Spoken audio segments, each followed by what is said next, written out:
Respecto de por qué tardé casi un mes, digamos, en dar una opinión así, poder volcarla en un discurso organizado acerca de lo que está pasando en el conflicto israelo-palestino, hay dos razones principales.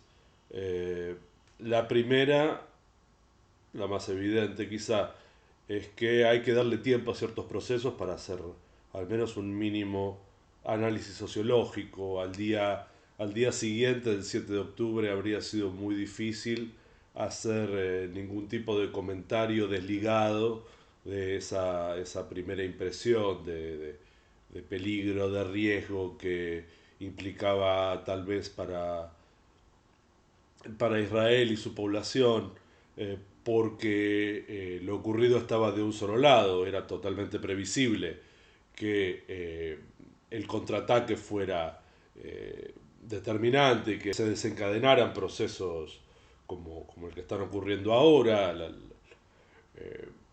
no solamente la invasión a la franja de Gaza, sino también la tensión en la frontera norte, de la frontera con el Líbano, en los altos del Golán, y por supuesto el incremento de la tensión en los territorios ocupados del Banco Occidental del Jordán, ¿no? Los territorios de Judea y Samaria. Entonces había que, de cualquier manera, tomarse un tiempo para ver el desarrollo de los acontecimientos y ver. Porque de otro modo lo único que queda es siempre el recuento histórico, que está muy bien hacerlo. Mucha gente no conoce la historia del conflicto israelo-palestino. No, no es algo que esté totalmente presente, sino en forma de viñetas, de pequeñas imágenes o sucesión de eventos. Lo que podría haberse hecho inmediatamente después del 7 de octubre es quizá un raconto histórico más completo, pero no un análisis de la situación que aportara realmente nada nuevo. Y tampoco realmente ahora hay mucho novedoso para decir que no se haya dicho incontables veces antes, porque esta etapa de la lucha y de la guerra no, no hacen más que, por un lado, mostrar el estado de relaciones de fuerzas dentro de cada lado y entre digamos, las fuerzas contendientes, por decirlo así. En este caso se simplifica de alguna manera, se dice Israel y Hamas, pero siempre hay que pensar que estamos hablando, cuando se habla de una guerra, a pesar de cómo se publicite o cómo se explicite, de dos cuerpos sociales complejos y con una interacción entre ambos muy marcada, sobre la cual siempre hay mucho para decir. Sí, está el tema, por supuesto, de las acusaciones a las prácticas de Israel, como están las acusaciones hacia las prácticas de algunos grupos palestinos. Siempre esa cuestión es muy complicada porque casi todas las denominaciones que se dan se usan de manera mucho más política y propagandística que propiamente técnica. Entonces, por ejemplo, está la denominación que siempre se usa de terrorista, porque siempre ocurre que cuando un grupo utiliza la fuerza militar para conseguir un objetivo político y no es un Estado, se acusa de intentar sembrar el terror, entonces eso es terrorismo. Y cuando lo hace un Estado, por supuesto se acusa de terrorismo de Estado. Ahora, cuando hay una guerra en otro lugar y el contendiente quiere ser signado como el agresor único, también se dice que es un Estado terrorista o un personaje político terrorista. El caso actual más claro es obviamente Vladimir Putin. Pero cualquier análisis también histórico, geopolítico de la situación planteada en Ucrania da cuenta de una situación de arrastre, de conflicto, que no solamente es mucho más largo entre Ucrania y Rusia, pero tampoco aparece digamos, con la disolución de la Unión Soviética, y además incluye actores occidentales claramente deseosos de intervenir en la región. Por supuesto, el caso principal es los Estados Unidos, que con su política exterior, que es siempre marcadamente agresiva en muchos frentes, arrastra en este caso a toda la organización del Tratado del Atlántico Norte. Entonces, cuando se utiliza el calificativo terrorista, ya por un lado se impide todo tipo de diálogo, porque nadie puede dialogar con alguien que solo quiere imponer el miedo, el terror y la muerte. Es en principio una negación de la entidad política de la otra parte. Y las luchas armadas son siempre sangrientas, indeseables y se producen atrocidades, pero eso no debe impedir recordar que tienen un trasfondo político o económico político o incluso sociocultural. Pero ese trasfondo no puede olvidarse, al menos para intentar entender lo que ocurre. Y nuevamente vuelvo a esta cuestión de que los procesos tienen que desarrollarse hasta que se les encuentra lugar en la trayectoria precedente. Y se los puede describir de una manera orgánica respecto de esa historia precedente para poder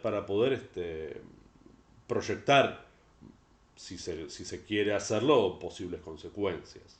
Una de las cuestiones es eh, que es muy difícil luego de transcurridos, yo no diría 70 años, porque no llevaría esto al momento de la formación del Estado de Israel, a la guerra de la independencia y la Nakba, a la primera guerra con los países árabes circundantes. Mm, Esta historia de tensión comienza muy temprano en el siglo XX. Probablemente no esté mal señalar el momento de la Declaración Balfour, en la cual el Imperio Británico de alguna manera reconoce o sostiene el derecho del pueblo judío, definido muy vagamente, de tener un hogar nacional en Palestina. Pero recordemos que en ese momento pasaban varias cosas. Por un lado, acababa de terminar o no había terminado todavía, de hecho, la Primera Guerra Mundial, y Palestina era un territorio tomado por el imperio inglés, ¿sí?, a otro imperio que lo estaba colonizando, que era el imperio otomano, de tal manera que no se está hablando de ya la existencia de estados o de cuerpos sociales bien consistentes. Por un lado, porque la población árabe palestina estaba siendo sometida a un traspaso de poderes que no habían buscado y sobre los cuales no se tenía opinión. Y por otra parte, la inmigración judía palestina era todavía extremadamente débil. Estamos hablando de el momento de lo que se llaman las primeras migraciones judías, primera, segunda aliá, de las cuales no quedaron tantos registros organizados en la tierra de Palestina, precisamente porque todavía no estaba completamente consolidado el control británico en la región, ni siquiera estaba consolidado el control francés en lo que después iba a ser Siria, o Líbano, ni el inglés en lo que después iba a ser Jordania. Entonces, todo el mapa geopolítico de la región estaba todavía por ser dibujado por las grandes potencias, literalmente fue así. Y al margen de eso, siempre se hizo con total independencia de la voluntad existente o inexistente, razonada o no razonada, de la población local. En ningún momento hubo esa intención de tratar con la población local. En este sentido, las migraciones judías originales están en este contexto de luchas interimperialistas y de la expansión de la lógica, bueno, imperial capitalista occidental, en este caso del Imperio Británico, pero podría haber sido otro actor geopolítico, a la región. Y tiene que ver también con la exportación de las realidades europeas a este nuevo teatro de operaciones, a este nuevo escenario geopolítico. Entonces, es en ese contexto en el que se va generando esta tensión étnica, cultural, política entre poblaciones diferenciadas, que después trae consecuencias devastadoras. Recordemos también que a lo largo del proceso de ocupación británica de Palestina, lo que se llamó el mandato, la, la forma diplomática aceptada de la época para entender un territorio que no había sido anexionado, pero que era controlado en este caso por un imperio. El mandato británico en Palestina también encontró el hecho de que no, a pesar de la declaración Balfour, no hubo una voluntad inmediata del imperio británico de crear un hogar nacional judío en Palestina. Estaba el proyecto, pero ese proyecto se fue retrasando a lo largo de varias décadas. Hubo sanciones a la colonización eh, judía de Palestina por parte del propio imperio británico y la eclosión, por ejemplo, de movimientos propiamente judíos que en el momento se consideraron lo que hoy llamaríamos terroristas, es decir, movimientos que usaban la violencia para conseguir ese objetivo que se había declarado con la declaración Balfour, pero que no se había llevado a cabo. Y en cualquier caso con un total silenciamiento de las voces de la población local, a la cual no se le permitió organizarse políticamente, no se le daba entidad política que podía tener, que debería habérsele dado para que pudiera organizarse un proyecto armonioso, si se quiere, de Estado Nacional. Pero claro, está el problema principal de esta cuestión, que el planteamiento sionista de crear una colonia que eventualmente se transformara en un Estado judío conllevaba este condimento de este condicionamiento de ser un Estado étnico, vale decir, de ser un Estado que defendía primordialmente los intereses constituidos para una población determinada, en el caso del sionismo, la población judía. Y eso trae inmediatamente problemas, porque, bueno, se generan dos frentes de conflicto. En primer lugar, cómo se organiza propiamente un Estado, ¿sí? Va a decir, un control político, económico, territorial, que normalmente tiene la base de unas fuerzas armadas que puedan controlar fronteras y territorio, y cierta capacidad de producir normas, ¿sí? En el caso de Israel, por ejemplo, la base no fue, como podría pensarse, la ley judía tradicional, muy por el contrario, era la ley británica la que da forma al Estado, y así se refleja en sus principales organizaciones, organismos jurídico-políticos. ¿Mm?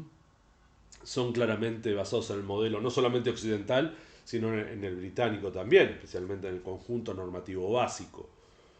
Entonces, nuevamente en este sentido, por decirlo así, no solamente era la intención del Estado de ser Estado étnico judío, sino que también se contaba la ventaja de ser el representante local de una forma ideológico-política que era la de las potencias occidentales. Nunca quedó claro qué es lo que se le ofrecía a la población árabe local, fuera musulmana o no, qué es lo que se le ofrecía en términos de participación en la organización política del territorio. Incluso cuando ya muy cerca de la guerra de la independencia de Israel, o de la Nakba, se empieza a realmente hablar de la formación de un Estado ante el inminente retiro del mandato británico, finalizada la Segunda Guerra Mundial. No había ningún canal realmente válido para permitir a la población árabe-palestina mayoritaria en el territorio organizarse políticamente de una manera eficiente. Ni siquiera dado ese mapa divisivo territorial realmente muy difícil de sostener, propuesto por la Organización de Naciones Unidas, al margen de la legitimidad o no que tuviera para acometer esa división territorial y política. El hecho es que no tenía sentido hacer eso si no se le daba realmente entidad política a la población árabe local para que pudiera desarrollar su propio proyecto nacional. No es ahora que está enterrado el proyecto de dos estados para dos pueblos, sino que en origen no se propuso realmente esa posibilidad.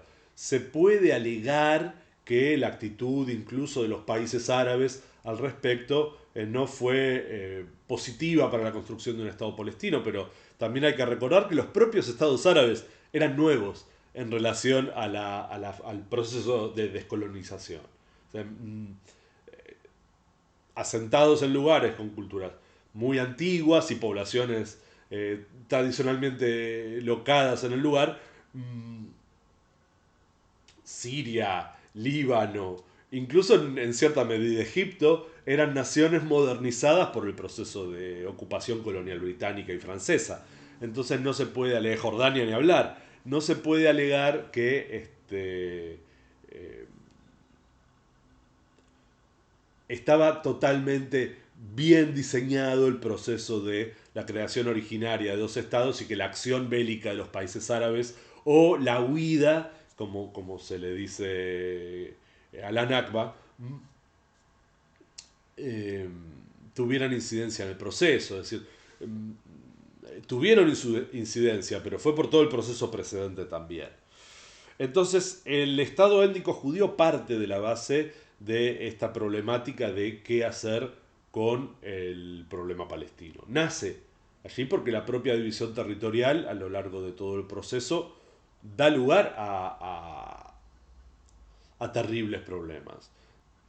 Se alega en ocasiones que no existe tal cosa como el pueblo palestino porque eh, había sido dominio otomano y luego mandato británico, entonces el territorio nunca había sido Palestina en el sentido de un Estado nacional moderno. Eso es cierto, pero al mismo tiempo vela la certeza demográfica de que efectivamente había una población no judía en el territorio que durante buena parte de este proceso fue mayoritaria en términos demográficos y a la que se le negó toda posibilidad de organizarse políticamente de una manera eficiente, algo que no se hizo con Israel. Que en cuanto, digamos, el propio proceso de librar esa guerra fundacional de independencia fue reconocido por buena parte de las potencias dominantes de la época y eso contribuyó mucho al estado de cosas posterior. Ahora, eh, las sucesivas guerras libradas por Israel y ganadas por Israel frente a los países árabes, o incluso las no tan ganadas que uno podría alegar para la guerra de desgaste o la guerra de Yom Kippur, no fueron tan claramente ganadas como la guerra de la independencia o la guerra de los 6 días, o bueno, de una manera atroz también la guerra del Líbano. Uno podría decir que esos triunfos de Israel fueron permanentemente alejando la posibilidad de una solución del problema palestino. Cierto que también una de las cuestiones que se planteaba era el no reconocimiento de Israel como Estado, se habla normalmente del derecho a existir, que ciertamente es algo que se planteó, pero lógicamente en un espacio de resistencia social no se trata de darle legitimidad al otro, sino de establecer una relación de fuerzas que, evidentemente con un grave error de cálculo, los diferentes líderes o los diferentes liderazgos de la población palestina, durante mucho tiempo muy divididos y fragmentados y poco capaces de generar un frente común, no supieron llevar adelante de manera eficiente. Hay que pensar, por ejemplo, que la creación de la Organización para la Liberación de Palestina es un evento relativamente tardío en todo este proceso. Si decimos que la tensión entre la población árabe local y la población judía local, inmigrante o no, pero sobre todo inmigrante judía, comenzaron, podría decirse, en 1917 con la declaración Balfour. Está claro que pasó medio siglo antes de una organización palestina política de resistencia al proyecto sionista. Fuera de las características que fuera, esto funcionó muy en contra. Y es posible que la persistencia de los países árabes en no aceptar la existencia del Estado de Israel haya confabulado para esto, porque claro, no se promovía el proyecto de un Estado palestino desde el punto de vista de los países árabes, porque lo que se quería era en todo caso la desaparición de Israel, lo cual desde muy pronto en el proceso debió verificarse como una falacia, porque o un objetivo que no era fácil de alcanzar. Por un lado, por el resultado de la guerra, ¿sí? Por la relación de fuerzas, por el grado constitutivo que había alcanzado muy rápidamente el Estado de Israel, que obviamente precede a la propia guerra de la independencia. El grado de organización de la población judía en Palestina durante el mandato fue, hay que decirlo, muy impresionante. y muy orientada a la creación de ese Estado. Fue un proceso muy bien llevado a cabo con total independencia del juicio de valor que le merezca a cada quien el resultado, o incluso la práctica, pero que fue efectivo, fue realmente eficaz. Entonces, esa posición de los países árabes pudo haber desalentado la formación de un Estado propiamente palestino con una solución de convivencia con el Estado de Israel, probablemente.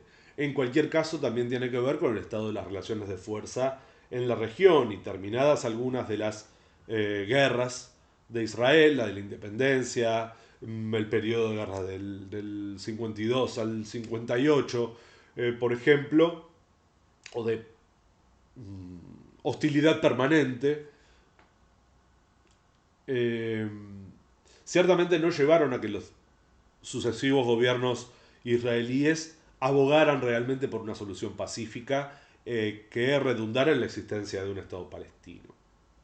El abandono posterior de posiciones por parte, por ejemplo, de Jordania en el Banco Occidental y de Egipto en la Franja de Gaza, luego de la Guerra de los 6 días y posteriormente luego de los acuerdos de Camp David, en los cuales se cedieron directamente esos territorios al desarrollo del conflicto palestino-israelí propiamente dicho, tampoco fueron eficientes en términos de resolver la situación del pueblo palestino. Recordemos, por ejemplo, que en la década del 70 se produjo un evento realmente espantoso, el Septiembre Negro, que fue una masacre de palestinos, pero ocurrida en Jordania.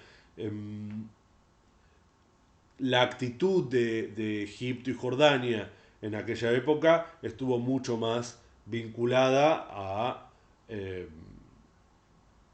cuidar sus propios intereses que a defender los intereses de los palestinos, sobre los cuales uno podría decir que en términos nacionales no tenían en principio responsabilidad. Quizás sí le cabía a Jordania la responsabilidad, de Egipto la responsabilidad de haber ocupado esos territorios y no haber organizado políticamente a la población de manera eficiente. Esos son aspectos que se deben tener en consideración también. Pero la actitud israelí tampoco colaboró. Una vez que luego de la Guerra de los 6 días se consigue ocupar Jerusalén y los territorios y en buena medida controlar la Franja de Gaza, la actitud del Estado de Israel podría haber sido muy diferente. Y la ocupación que comienza en ese momento, aunque no se trate de una anexión de territorios desde el punto de vista formal del derecho internacional, porque no eran territorios que pertenecieran a otro país, a otro estado, eh, se convierte en un eufemismo para una ocupación sumamente violenta en términos de subordinación de la población palestina, acompañada de una diferenciación en el trato a la población árabe-israelí que en buena medida empeoró en las últimas décadas. Lógicamente, en este último tramo digamos, la trayectoria política de Netanyahu, esto ha empeorado por el tipo de gobierno que ha llegado a conformar, con sectores mucho más extremistas, mucho más eh, abocados a perseguir intereses israelíes, lo que ellos consideran intereses israelíes, sin tener en consideración nada, no solamente el derecho internacional, sino los principios humanitarios más básicos en lo que hace al tratamiento de una población ocupada, ¿sí? Ni hablar de reconocimiento de derechos políticos en serio, y no es extraño que el proceso de derechización política de Israel de la mano de los sucesivos gobiernos de Netanyahu se haya visto acompañado con o sin intervención de los distintos aparatos de inteligencia, se haya visto acompañado de un crecimiento del predominio de los sectores más radicalizados en términos políticos e ideológicos en la propia franja de Gaza, que es el sector representado por Hamas y bueno, las brigadas combatientes que responden al movimiento. En este sentido, la situación no ha hecho más que empeorar y conducen a la interpretación de la trayectoria de la relación entre la población israelí y la población palestina realmente ¿no? Da miedo, causa mucha inquietud. Y cuando uno dice, ya está ocurriendo todo lo malo que puede ocurrir, causa más inquietud porque da la impresión o se puede considerar que tal vez esto ni siquiera sea lo peor que puede ocurrir, lo cual es aterrorizante desde el punto de vista, bueno, de la defensa de valores humanos más elementales. Y decir esto cuando ya hubo 1400, 1500, 1800 muertos de un lado y 8000, 9000 muertos del otro, ya es una barbaridad. Pero bueno, hay que recordar que esto no es, en este sentido, sí, no es un proceso bélico que se acote a estas circunstancias, porque cualquier cosa puede ser una novedad, menos los bombardeos punitivos de Israel hacia Gaza o los ataques desde el territorio gazatí hacia Israel en una comparación en el terreno de las hostilidades que tampoco tiene mucho sentido debido a la disparidad de fuerzas y al estado de la situación de poder en el territorio, cuando se alega que eh, por ejemplo, que Gaza ha sido durante todo este tiempo una prisión a cielo abierto o el campo de concentración más grande del mundo. Tal vez sean herramientas propagandísticas para expresar una situación, pero no dejan de estar, en algún sentido, basadas en la realidad de la situación. ¿Sí? Las condiciones jurídico-políticas desde el punto de vista del tratamiento de fronteras para la población gazatí que se da y el control que tiene el Estado de Israel de suministros básicos para bienes y servicios en Gaza es tan fuerte que no puede negarse esta, esta condición de enclave tan particular que tiene Gaza, que en buena medida se replica también en el Banco Occidental, sobre todo considerando la situación creciente durante décadas de los asentamientos, no solamente como ocupación territorial desde el punto de vista de la población, sino como herramienta estratégica para recortar no solamente el área territorial controlada por la Autoridad Nacional Palestina, sino realmente la logística de existencia de de esa sección territorial. Porque lo que queda son islotes territoriales apenas unidos de concentración poblacional palestina que hacen muy difícil en ese contexto territorial la formación de ningún tipo de unidad estatal razonable. Si es atendible en alguna medida la noción israelí de derecho a tener fronteras defendibles, algo de lo que se habló muchísimo, bueno, lo mismo cabría para un eventual Estado palestino y es evidente que el Estado territorial hoy efectivamente controlado por la Autoridad Nacional Palestina no se parece en nada a un bloque territorial y poblacional que se pueda sostener como un Estado, donde se pueden aplicar políticas económicas, donde se pueda aplicar el poder del Estado para organizar los elementos básicos que hacen a la formación de una estructura social contemporánea. Tampoco están pensando en ninguna otra cosa. Así que por ese lado tendría que ir. Y respecto de las posibilidades crecientemente espantosas, hay que decir que también se usan de manera propagandista expresiones como apartheid o limpieza étnica o incluso genocidio. En estos días se está hablando mucho de genocidio. Y yo tengo que decir lo mismo que me pasa con el término terrorista, me pasa con este tipo de categorías.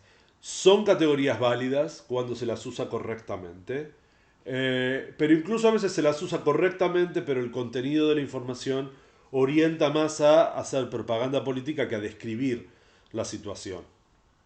Ahora bien, dicho esto, no se puede dejar de considerar que la existencia de dos o más aparatos normativos diferenciados que benefician a una población, en este caso la población israelí, y le genera privilegios respecto de la población árabe israelí por un lado y palestina por otro, en los territorios o en Gaza, sí se asimila a un sistema de segregación, si no se quiere decir apartheid.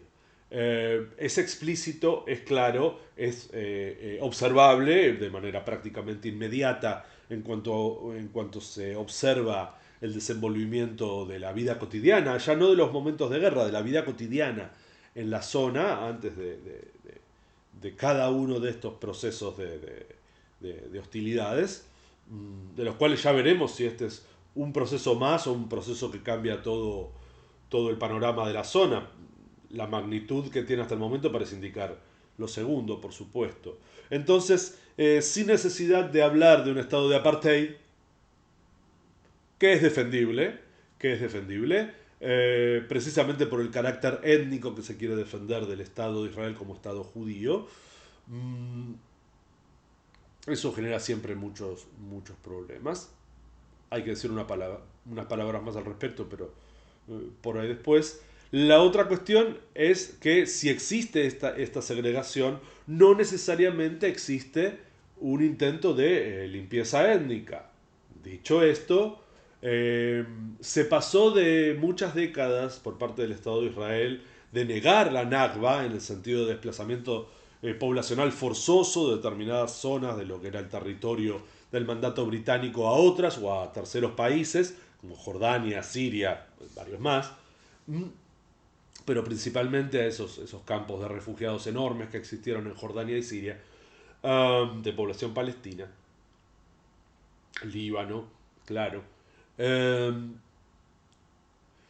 en ese caso se pasó de negar completamente que hubiera existido esa limpieza étnica al momento actual en que parece que se está profundizando la estrategia. Es decir, se desplaza de Gaza al norte hacia el sur a una proporción enorme de población, a mucha más población de la que fue desplazada en la Nakba original. No hay números contradictorios en realidad, pero se cuenta en aquel momento, en mediados del siglo XX, entre 300.000 y 700.000 personas desplazadas a lo largo de los 3-4 años que rodearon a la Nakba, la guerra de la independencia de Israel, a un proceso de 3 semanas en el cual se ha pretendido desplazar a más de 1 millón de personas. Entonces es un número escalofriante. ¿Mm? Eh, y un proceso de destrucción del tejido social y estructural local enorme, de muy difícil y costosa recuperación. El daño que se le causa a la ya castigadísima población local gazatí eh, es espeluznante, con total independencia que se diga que es, bueno, un desplazamiento forzoso, que sea un desplazamiento forzoso temporal o que sea directamente un intento de limpieza étnica. Por otro lado, lo que ocurre en el Banco Occidental con los diferentes asentamientos de colonos sumamente radicalizados que se ha dado en los últimos tiempos, con un apoyo muy importante del ejército y del Estado israelí, eh, parece reforzar la opinión de que se intenta limpiar el territorio de la Israel grande que a veces se pretende de algunos sectores como cajanenitas lo llama Israel Agdolá, la Israel grande, que se basa difusamente en la experiencia, no voy a decir bíblica, sino más bien del Tanaj, digamos, una presunción de control bueno, que en realidad se remonta al máximo momento de expansión territorial, que es el imperio de Alejandro Janeo, mm, posterior al dominio griego, ¿sí? Al imperio de Alejandro de Macedonia, e inmediatamente anterior al predominio romano, es decir, una época también de lucha de imperios mucho más que de estados locales. Pero en este caso son pretensiones que evidentemente niegan de cuajo toda posibilidad de que haya una organización para la población palestina que pueda considerarse un Estado en ese territorio, lo cual directamente sí nos pondría en el escenario de una limpieza étnica. Y el tercer eh, aspecto, que es si la existencia o no de un genocidio palestino en este caso, bueno, nuevamente, cuando se intenta definir al genocidio, genocidio no es simplemente matar a una gran cantidad de la población, sino, como está definido, ¿verdad? Intentar sistemáticamente eliminar a esa población no parece ser la intención israelí o incluso del gobierno de Netanyahu de causar un genocidio palestino, sea en Gaza, en los territorios ocupados o en ambos.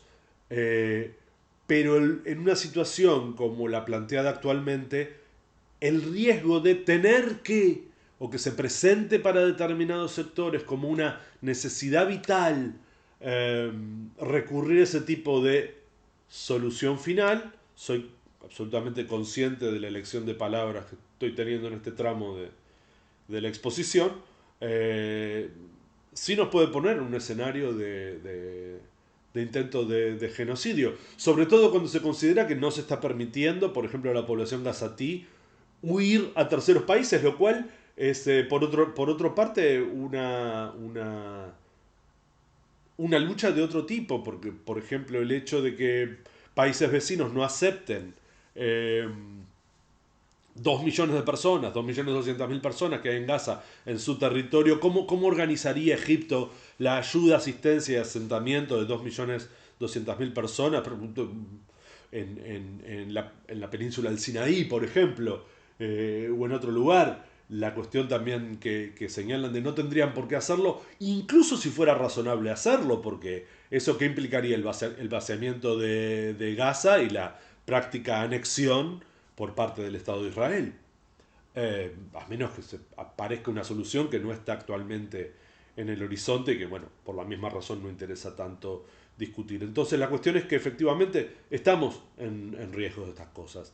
Me refiero a reafirmar la existencia de una situación de apartheid, reafirmar la posibilidad de que se produzca una limpieza étnica en el territorio local o de que se produzca un genocidio palestino si no se considera que ya está ocurriendo.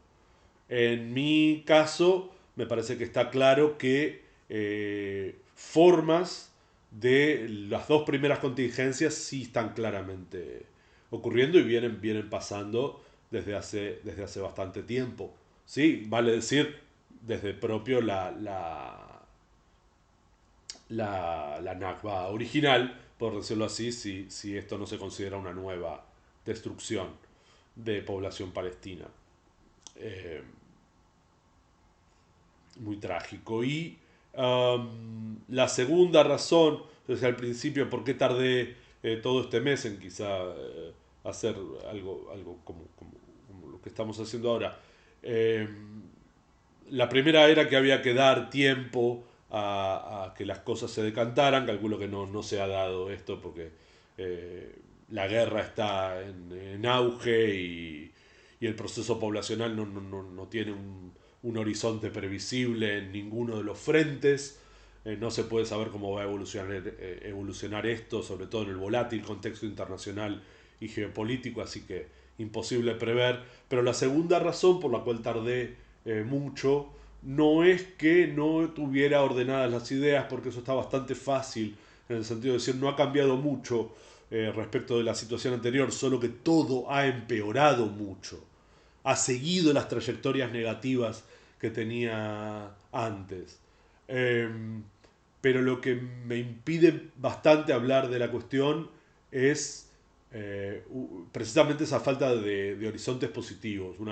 Un- tengo una fuerte sensación personal de desesperanza, ¿no? En este sentido. Si las cosas continúan así, no van a quedar cosas para hablar que no sean, en el mejor de los casos, el apartheid, en un caso más grave, la limpieza étnica del territorio, y en el peor de los casos, por supuesto, un genocidio. Genocidio. Eh, Genocidio palestino sería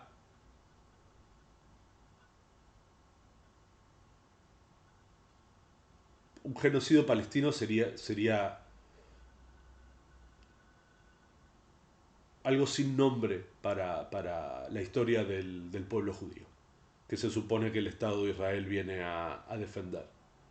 La marca que dejaría para el pueblo judío producir un genocidio duraría generaciones. Por eso no tiene que sorprender la enorme cantidad de gente judía a lo largo de todo el mundo, a lo largo de todo el mundo que se opone al actual proceso político israelí, con todos los matices habidos y por haber, desde el antisionismo religioso que hay en algunas comunidades judías, por ejemplo en Estados Unidos, hasta un sionismo de izquierda que ama el Estado de Israel, pero que considera que esta no es una vía que se pueda sostener para considerarlo válido, hasta el movimiento académico. Ustedes no encuentran en la academia donde haya intelectuales, scholars, judíos que no tengan una palabra crítica para lo que está pasando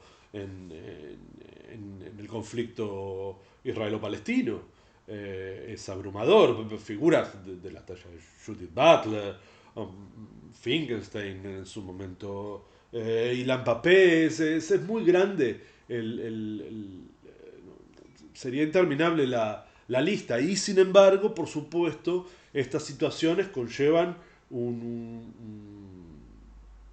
reverdecimiento de viejas y nuevas tendencias antijudías, no solamente a lo largo a lo largo de lo ancho del mundo árabe, musulmán, sea sunita o chiita, desde Irán, pasando por Afganistán, Pakistán, Egipto, a Marruecos y las comunidades musulmanas, enormes comunidades musulmanas en todo el mundo.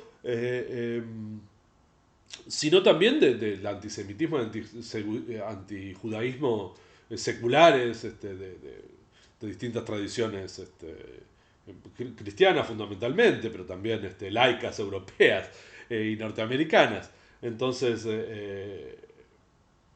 si bien nunca está de más aclarar que no es lo mismo judaísmo que sionismo, que existe un judaísmo que no es sionista y que incluso existe un sionismo que no acepta estas políticas de Estado, el Estado de Israel, el efecto agregado sigue siendo que esto exacerba la experiencia histórica del antijudaísmo y del antisemitismo.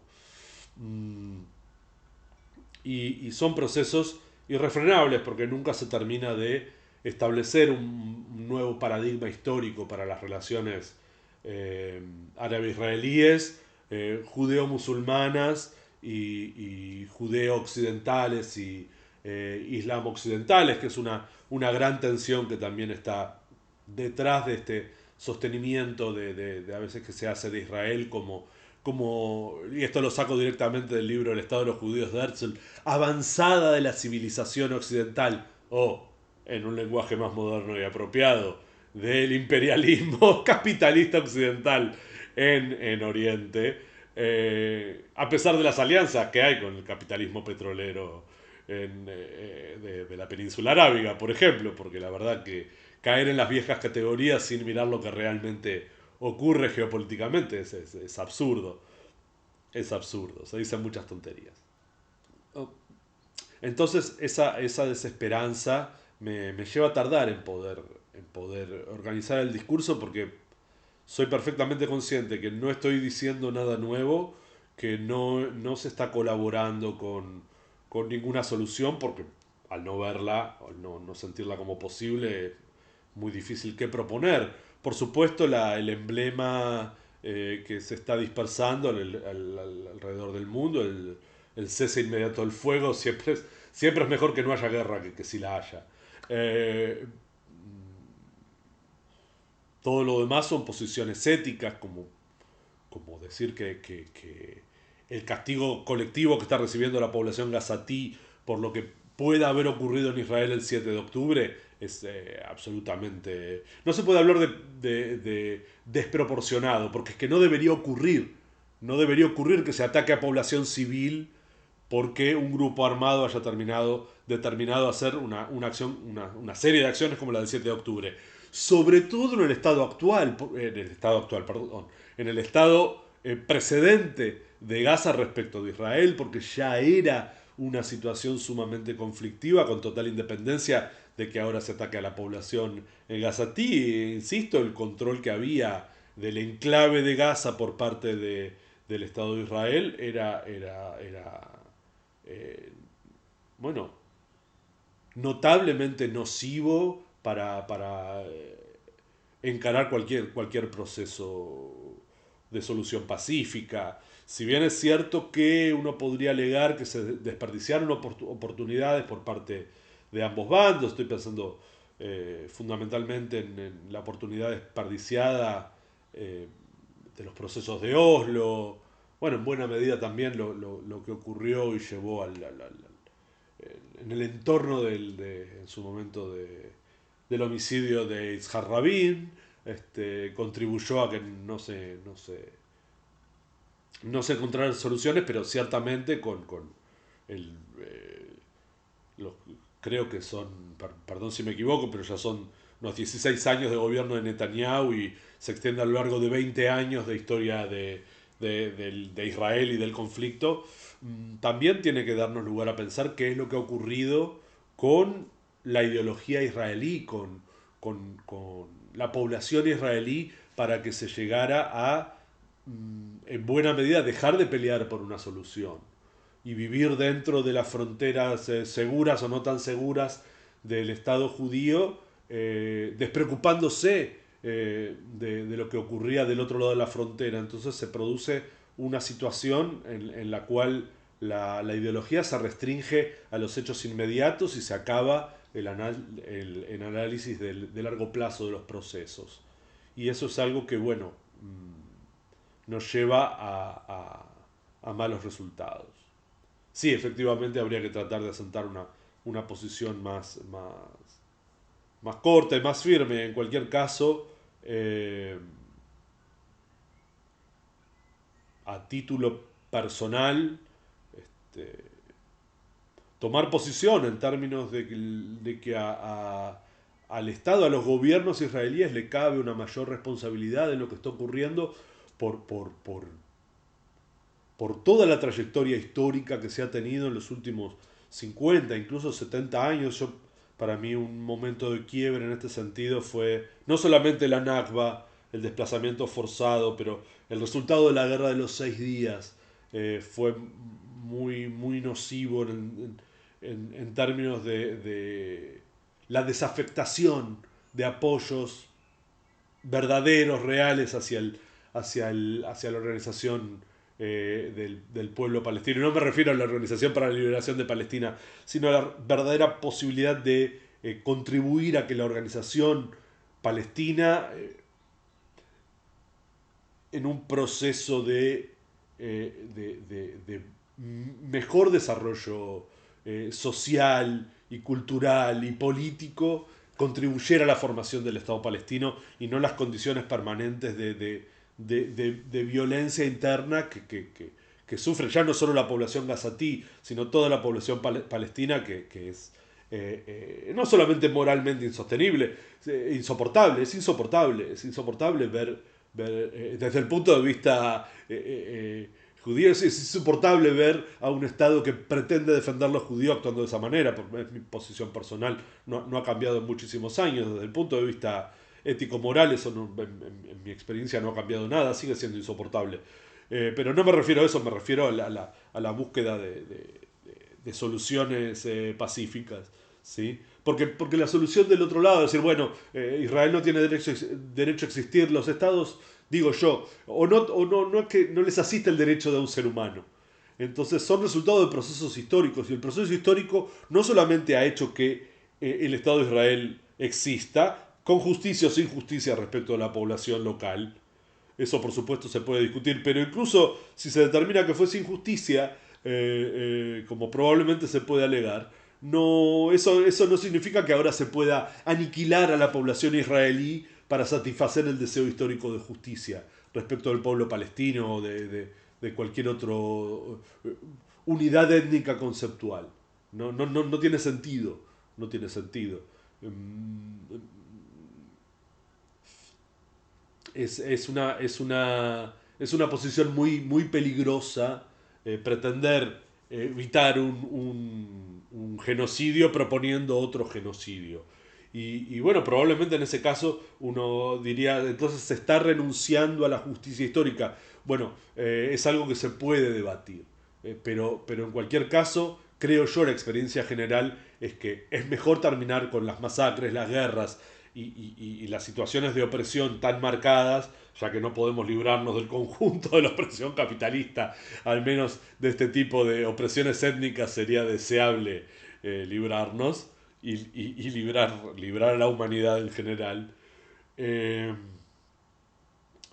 pero ya que no es posible, al menos proponer que no haya nuevas masacres. Algo que no estamos consiguiendo y por supuesto retomo la idea que se extiende por comunidades judías, no es en mi nombre, no es el nombre del judaísmo que yo quiero vivir y representar.